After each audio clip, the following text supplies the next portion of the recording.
Yeah, hi there. This is tuxauthor.com again. Welcome on my video channel, and today I want to talk a little bit about field monitors.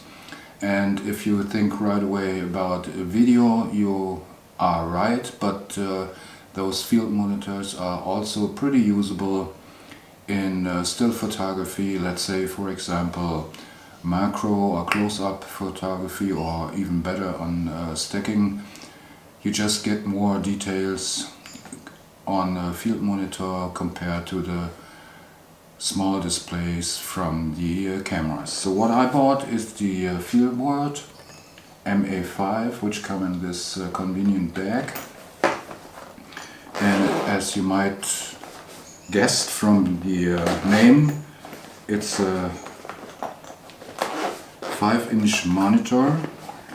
And it's very small and compact and very light, so even with a battery you shouldn't worry about your hot shoe of the camera.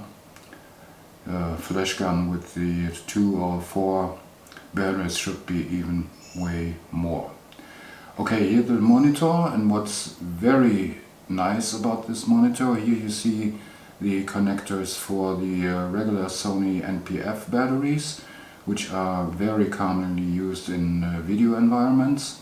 But also here on this side you see the connector for Canon LPE6 batteries, which comes in hand for me because I'm using a Canon quite some time. Okay, on the bottom you have DC out connector that is in combination with the dummy battery. You can power both the monitor and the camera with just one battery. You got the tripod mount. Here you got the connector for a headphone, and on this and the last one is the USB port if you might want to update the firmware. On this side we only have the tripod mount, and on this side we have the connector for DC in, and as you can see the HDMI out and HDMI in connectors. Also the monitor just displays a full HD, which means 9020 by 1080 pixel. You can line through the signal to another monitor, which is capable of displaying 4K.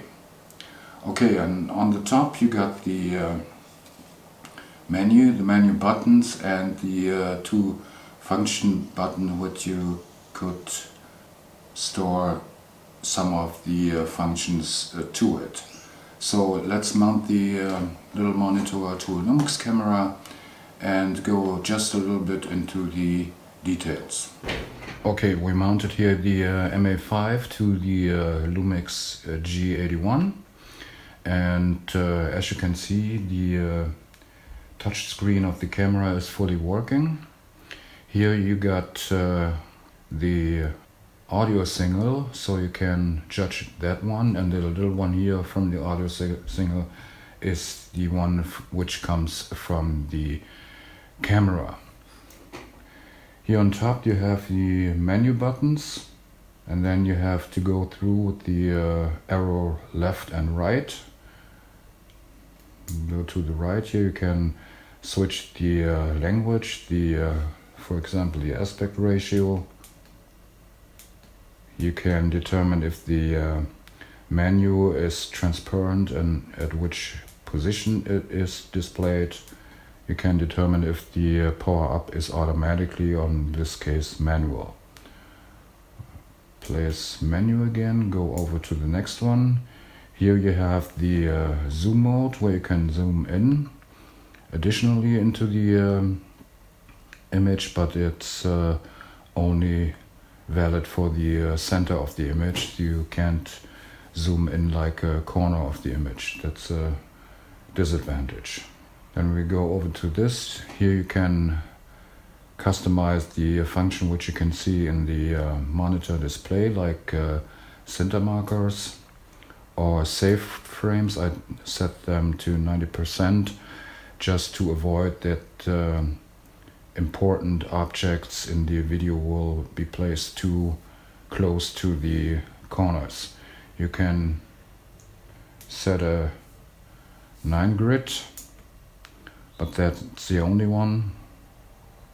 So I have this set to off by default. Here you have the image flip, which you have to do manual if you use the screen like as a selfie screen. You see that the image and the menu is upside down. You have to flip that manually. Okay, we go back. And here we go to the F, and that's where you can apply certain functions to the function keys that are on top of the monitor. We exit the menu, and I placed here on F1 the focus assist, where all lines in focus are colored in red. You can choose the color, of course. And on the second one, the second function button, I placed the false colors to determine exposure. Okay, as you can see, the menu system is not that convenient and sometimes even a little bit annoying. But since you just configure the monitor to your needs, you don't have to go into the menu that often.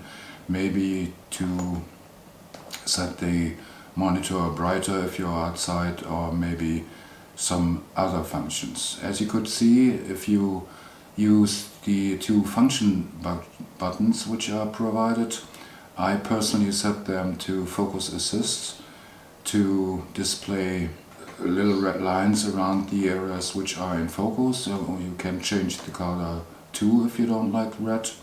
And the second one was false colors to judge the exposure, but you can set any function of the monitor to one of the two functions.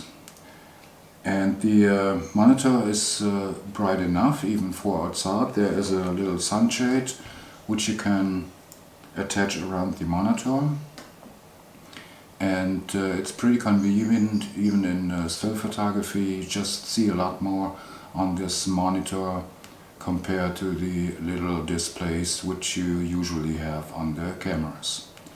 But there are two problems, I think.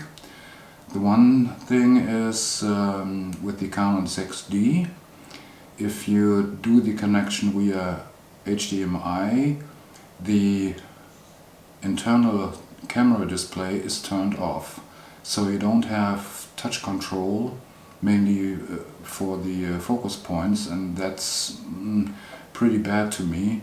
The other things you can do with the controls on the camera, but missing the touch display for placing the focus point to the area you want to is pretty bad. Okay, the second thing, the audio control or audio level isn't displayed with the Canon 6D at all. That might be a problem with the HDMI cable, I don't know.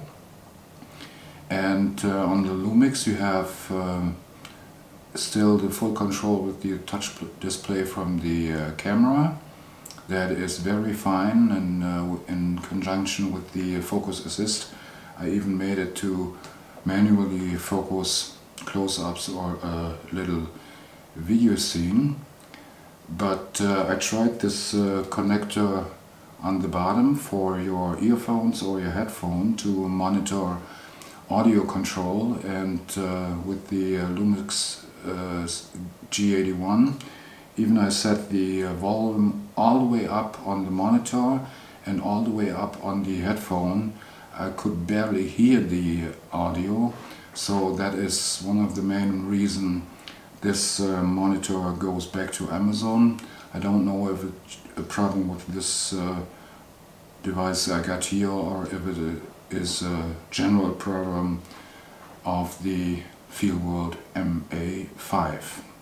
But anyway, the monitor is pretty good quality and fairly priced, with around 180 euros, and if you want to get in video, that might be a good starting point for you. Okay, that is all there is to say about this field monitor. If you have any questions, just place them in the comments, and if this video was useful for you, I would like it if you place a like on the video, and even more if you subscribe my channel. So that's all to say for today. Till the next time, ciao, Tux Oche.